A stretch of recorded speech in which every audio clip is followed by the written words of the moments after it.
ये कहानी एक ऐसी औरत की है जिसका पति जंग में घायल हो जाता है और फिर वो अपनी पत्नी की पर्सनल जरूरतों को पूरा नहीं कर पाता और इसकी वजह से वो औरत अपने नौकर के साथ अपनी जरूरतों को पूरा करती है। और आगे इस कहानी में क्या होता है ये आज हम देखने वाले हैं। और आगे बढ़ने से पहले दोस्तों हमारे चैनल को सब्सक्राइब कर लें और साथ ही वीडियो को भी लाइक करें। तो दोस्तों मूवी की शुरुआत में हम देखते हैं कि कुछ लोग खदान में काम कर रहे होते हैं। तभी वहां पर एक धमाका होता है और वहां पर एक ओलिवर नाम का आदमी काम कर रहा होता है। वो उनकी मदद के लिए भागता है और उन लोगों को बाहर निकालता है, पर उनमें से टेडी नाम के एक आदमी की मौत हो जाती है और उसकी डेड बॉडी को उसके घर पहुंचाया जाता है। इसके बाद पार्टी में हम एक कोनी नाम की खूबसूरत लड़की को देखते हैं। तभी उसके पास एक आदमी आता है जिसका नाम क्लिफर्ड चैटरली था और वो बहुत अमीर था। अब कुछ देर तक बातें करने के बाद वो दोनों एक दूसरे से इम्प्रेस हो जाते हैं और साथ में डांस करने लगते हैं। लेकिन कोनी के दोस्त डंकन को ये बिल्कुल भी पसंद नहीं आता क्योंकि वो भी कोनी से प्यार करता था। अब इन दोनों की मुलाकात प्यार में बदल जाती है और वो दोनों एक दूसरे से शादी कर लेते हैं। और शादी के वक्त ये दोनों कसम खाते हैं कि हम दोनों एक दूसरे के साथ हमेशा वफादार रहेंगे और कभी भी एक दूसरे के साथ नहीं छोड़ेंगे।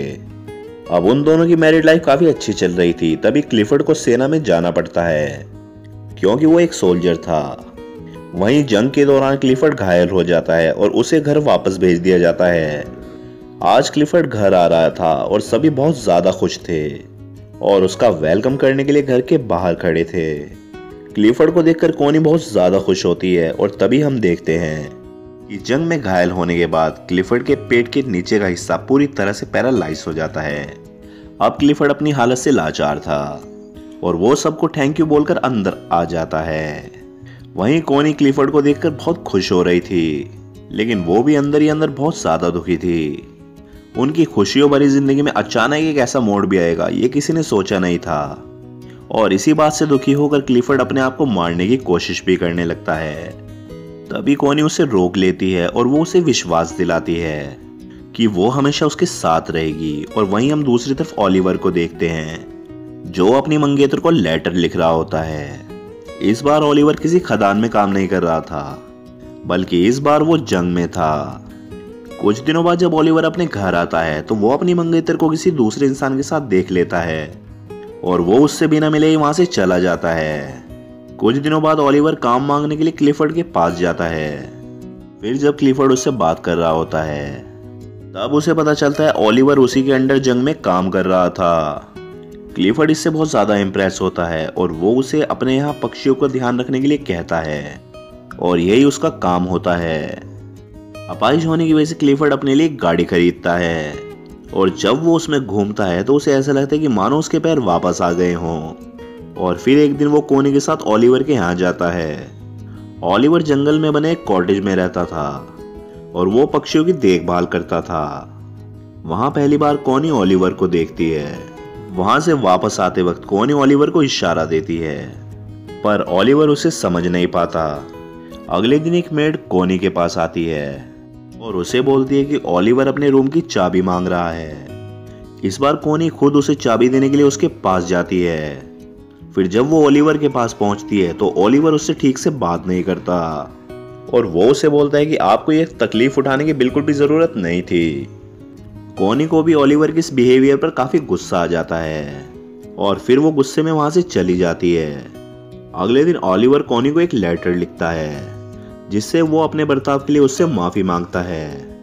और इसके बाद कोनी फिर से उससे मिलने उसके कॉटेज में जाती है जहां ओलिवर अपनी शर्ट उतारकर काम कर रहा होता है। फिर जब कोनी उसके बदन को देखती है तो उसके भी तन बदन में आग लग जाती है और ये देखकर कोनी खुद को कंट्रोल नहीं कर पाती और वो ओलिवर के पास जाने लगती है। लेकिन ओलिवर उसे देख लेता है और वो अपनी शर्ट वापस पहन लेता है क्योंकि वो कोनी की इज्जत करता था। कोनी को वो जगह काफी पसंद थी, इसलिए वो ओलिवर को बोलती है कि मैं यहाँ पर पेंटिंग करने के लिए आऊंगी। इस पर ओलिवर उससे कहता है कि मैं ये जगह आपके लिए साफ कर दूंगा और मैं किसी और जगह चला जाऊंगा। लेकिन कोनी उसे कहती है कि तुम्हें कहीं भी जाने की जरूरत नहीं है और तुम मुझसे इतना भाग क्यों रहे हो। और कोनी ओलिवर से इस बात पर फिर से गुस्सा हो जाती है और वहां से जाने लगती है। लेकिन तभी अचानक बारिश आ जाती है और वो उसी के साथ उसके कॉटेज में चली जाती है, जहां पर आग जलाकर वो एक दूसरे को गर्म करने लगते हैं। लेकिन तभी ओलिवर वहां से उठ जाता है क्योंकि वो कोनी के इशारे समझ रहा था। कोनी उससे पूछने लगती है कि तुम मुझसे दूर क्यों भाग रहे हो। ओलिवर उससे कहने लगता है कि मैं तुमसे दूर नहीं जा रहा हूँ, बल्कि बस इस बात से डर रहा हूँ कि अगर क्लिफर्ड को इस सब के बारे में पता चल गया तो फिर मेरी नौकरी चली जाएगी, क्योंकि ओलिवर ने कोनी को गर्म करके ठंडा ही छोड़ दिया था। इसीलिए वो वहां से अपने घर चली जाती है। एक दिन कोनी क्लिफर्ड को बोलती है कि मुझे बहुत ज्यादा अफसोस है कि हमारा कोई बच्चा नहीं है। इस पर क्लिफर्ड उससे बोलता है कि मैं इस पर बहुत कोशिश कर रहा हूँ। फिर वो अपने शरीर को ठीक करने के लिए उस पर करंट के झटके देने लगता है। क्लिफर्ड दर्द से बहुत चिल्ला रहा था और जब आखिरी में कोनी को उसका दर्द नहीं देखा जाता तो वो उस क्लिफर्ड को रोक देती है। अब क्लिफर्ड इस काम में नाकामयाब हो गया था, इसलिए वो रोने लगता है। अब अगले दिन कोनी जंगल में जाती है और वहां पर एक डायरी पढ़ने लगती है, पर तभी उसे वहां पर ओलिवर के काम करने की आवाज सुनाई देने लगती है और वो तुरंत उसके पास चली जाती है, जहां पहुंचकर वो छोटे चूजों को देखती है और वो उन्हें देखकर वो रोने लगती है। उन बच्चों को देखकर वो अपने बच्चे को याद करने लगती है, जो शायद कभी भी पैदा नहीं होगा।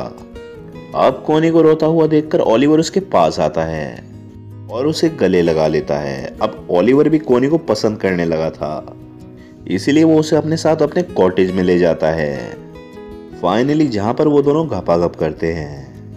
अब कोनी पूरे दिन ओलिवर के साथ ही रहती है और जब शाम होने वाली होती है तो ओलिवर घर छोड़ने उसे अपने साथ ले जाता है। जाने से पहले कोनी ओलिवर से पूछने लगती है कि क्या जो हमने किया है क्या तुम्हें उसका पछतावा है। इस पर ओलिवर उसे कहता है कि नहीं, कि मैं अब तुमसे प्यार करने लगा हूं और अब तुम मेरी हो। उसी रात फिर से बहुत तेज तूफान आता है और बादल गरजने लगते हैं। ओलिवर को कोनी की बहुत याद आ रही थी तो वो बहुत ज्यादा दारू पी लेता है। वहीं कोनी की नींद भी उड़ जाती है और वो ओलिवर की याद में सो नहीं पाती। फिर वो खिड़की से ओलिवर के घर की रोशनी को देखती है और वो खुद को रोक नहीं पाती और वो दौड़ते हुए ओलिवर के पास चली जाती है और उसे जाते हुए उस घर की एक मेड उसे देख लेती है। ओलिवर भी वहां पर कोनी का इंतजार कर रहा था और वो कोनी को बोलता है कि मुझे नहीं लगा था कि तुम मुझसे मिलने आओगी।